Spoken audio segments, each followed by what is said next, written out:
mountains and I get out and exit out. Yes, another video about Trevor Jacob. I realize this subject has been and is still getting beaten to death. However, I think that's a good thing. Every single day, people are bringing up new details about this case. My goal with this video isn't to bring up any newfound information. I just want to weigh in with my opinion, which is essentially I agree with everything everyone's saying online. This whole situation most definitely looks like a premeditated stunt. However, what I do want to do that's going to be different and unique is for a while I've been wanting to do a video where I demonstrate engine failures on paramotors.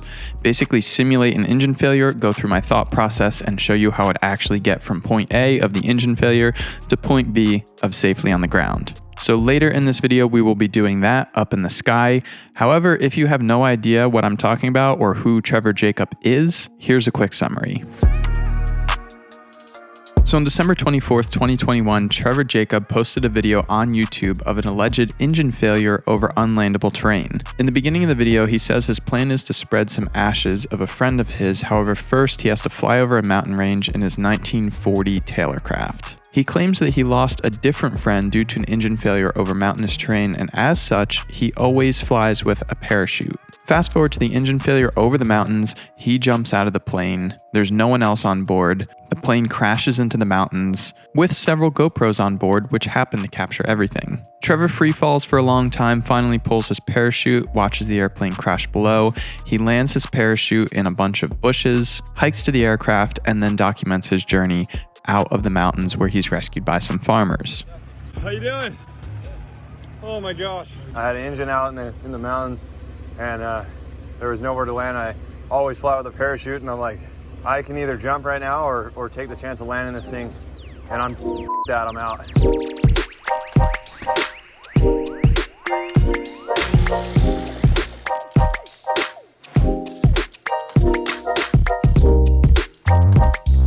So I realize I'm a little bit late to the party as far as this whole situation goes. However, there's kind of a reason for that. Trevor Jacob is someone I would consider an internet friend. We have similar interests, similar passions, we make YouTube videos, and we've actually chatted a few times in the past. But all that being said, it kind of led me to want to give him the benefit of the doubt. However, I think at this point, it's become very clear that this was a staged sort of stunt. Even still though, for his sake, and if he's watching this, I really hope that in a couple weeks he comes out with, "This was all an elaborate prank, we got you guys," or he'll show proof that it was approved by the FAA ahead of time, he got a waiver or something, or maybe it was all green screened. And conveniently, under my oversized blue hoodie, I'm wearing my FAA Examiner t-shirt available on tuckergott.com, but it's convenient because the FAA is actually examining this whole situation right now. I know they take a long time to do these sort of things, and Trevor is still out there just doing his thing totally free. I don't think any charges have been made, but time will tell. So if you guys have been following along, we recently launched some new merch at Risky Biscuits Co. We've been giving away a fresh new GoPro 9 between each episode, and we have one last GoPro left to give away. The final winner is Vikvash Akhta from Victoria, Texas. I hope I said that right. If you guys enjoy the content on this channel and you want to show some support, be sure to check out the first link in the description and pick up some of the new designs before they're all sold out. So let's talk about some of the main points that make this video incredibly fishy. First off, Trevor says that he always flies with a parachute. In none of his earlier videos do you see him flying with a parachute. Next, this airplane was not in good condition. You can see parts kind of hanging off. It looks like it's not very well maintained. Next, in the beginning of the video, he does a Ridge wallet sponsorship, which seems extremely conveniently timed right before a crash that resulted in over 1 million views on YouTube. So when the actual engine failure occurs, he doesn't show any footage of him trying to restart the airplane or go through any checklists. He seems flustered, he's cursing, he's just like, I don't know what to do, I gotta jump. Coming from a YouTuber perspective, who gets reported to the FAA often, I'm very, very careful about showing things and making sure that I cover my own ass. In a situation like this, I would have been sure to include the footage showing that I went through every possibility before bailing out of the airplane, and he did not. Additionally, you can see in several different points of the video that there seems to be landable terrain below him. Next, and this was a big kicker, Some people pointed out that Trevor had fire extinguishers strapped to his legs. I mean, come on. I don't know how much more obvious you can make it. My thought process is, if this was a planned stunt, which I think it was, he was afraid of a forest fire starting, in which case he could actually kill people. Next, when he jumps, he seems to free fall for a decent amount of time. Pulling high would have given him the best opportunity to glide to the safest area. Next, he doesn't carry any survival tools. If you're actually going through the thought of, I'm gonna carry a parachute just in case I have an engine failure in this extremely remote location, I would have put on a fanny pack with a fire starting kit, maybe a multi-tool, a bottle of water. Now it gets even more fishy, and this is all kind of theories I've heard online. Apparently he removed the wreckage with a helicopter, cut it up and disposed of the airplane after the fact, which I don't know if that's even legal. I've also heard reports that people found on flight radar online that he was circling this specific area the day prior, probably trying to plan. And the kicker is that the date of the crash actually happened on the anniversary of DB Cooper jumping out of an airplane in almost a similar situation.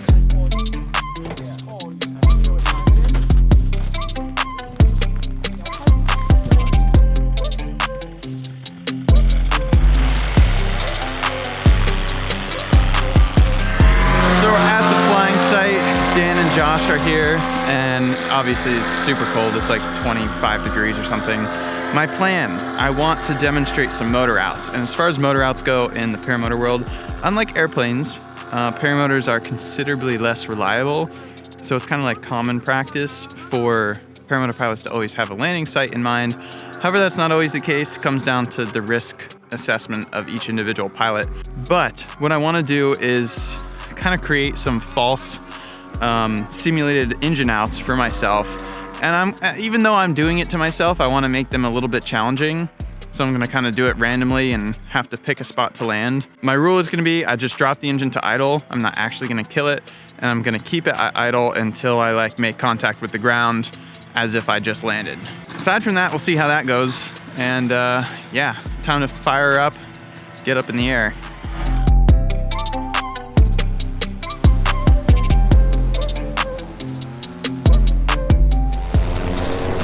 Alright, we are off to a fantastic start. Gonna fly across the park here, gain a little bit of altitude, and set up for our first surprise and not surprise engine out. Alright, so let's just say I'm sitting here cruising in my paramotor, and oh shit, the engine died. So at this point, Trevor Jacob would not jump out because he's far too low. I am going to look at this nice little spot next to the cemetery here. Do a little S-turn. I want to come over these trees as low as possible and not actually hit them. And swoop-a-doop down. And let's say there's my landing. And now I will abort and go around. Climb out over the cemetery and not end up in the cemetery. Hello, cows.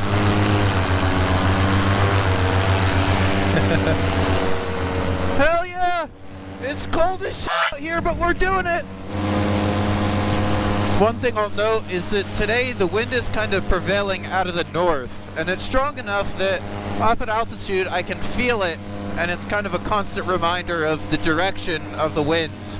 And I always do try to keep that in the back of my head, because even if you have a good spot to land in an emergency situation, if you come in downwind hauling ass, you would potentially get injured. So even if you have a good spot, pretend engine out. So right over here we have a parking lot and a baseball diamond. We have a horse pasture down below, which could work, but ideally I don't want to scare the horses. So I'm gonna say let's go into this spot.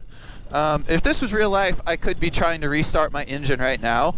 However, I have a spot to make, so I'm going to commit to it. And I see there's power lines on the right side of the building. I see there's a couple light poles, and then there's this whole big baseball diamond. However, it does look like it comes down a slope on my approach. So how I set this up, I want to account for that slope that I'm going to glide farther than I would. I could try to land it in the parking lot, but with the power lines, just want to make sure I don't actually kill my engine, so I bump the throttle. With those power lines, I don't think that would be a safe bet. So I'm going to make my base leg here, and then what we'll do is come in between these light poles, and I'm going to be into the wind in this situation, and I'm going to... This is tight. This would actually be tough if this was real life. See, this is the hill I was talking about, and at this point, I would be down, right there.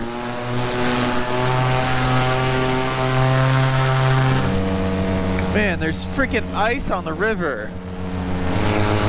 So like I talked about in the beginning of always having a option picked out to land, the thing to remember is the more altitude you have, the farther you can glide.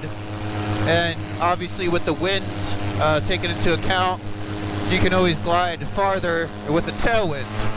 So right here, I'm at a pretty high altitude.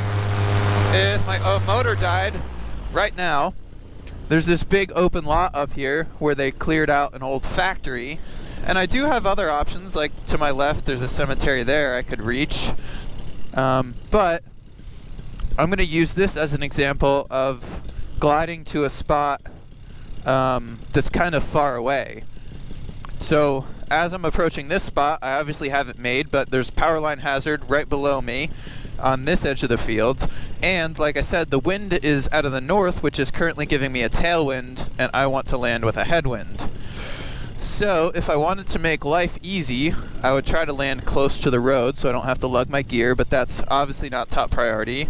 And at this point, I know I've glided to my spot, I have it made, but I still want to turn around 180 degrees to get back into the wind. And I had plenty of altitude to get here, so I can still just play around and get picky with where I would actually want to land. In this case, I would land over by the gate right here.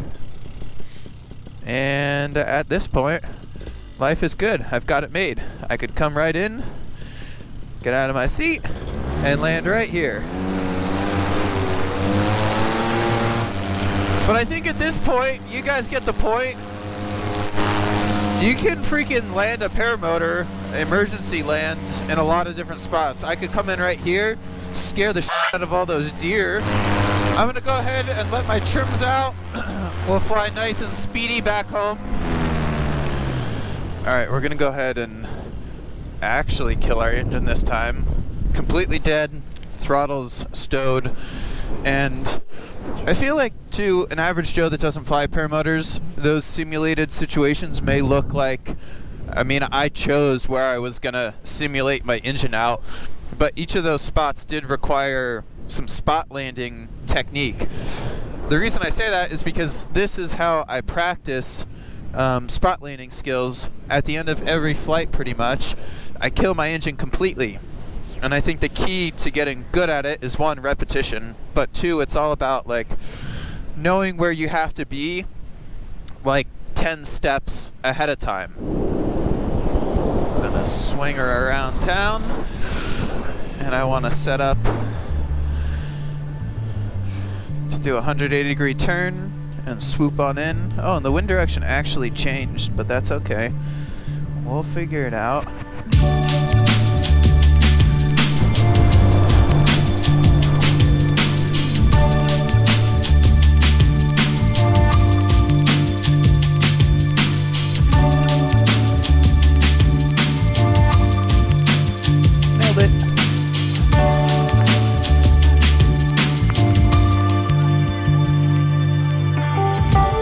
Some concluding thoughts on Trevor Jacob. Like I said, hopefully he comes out and he's like, oh, this is all an elaborate prank.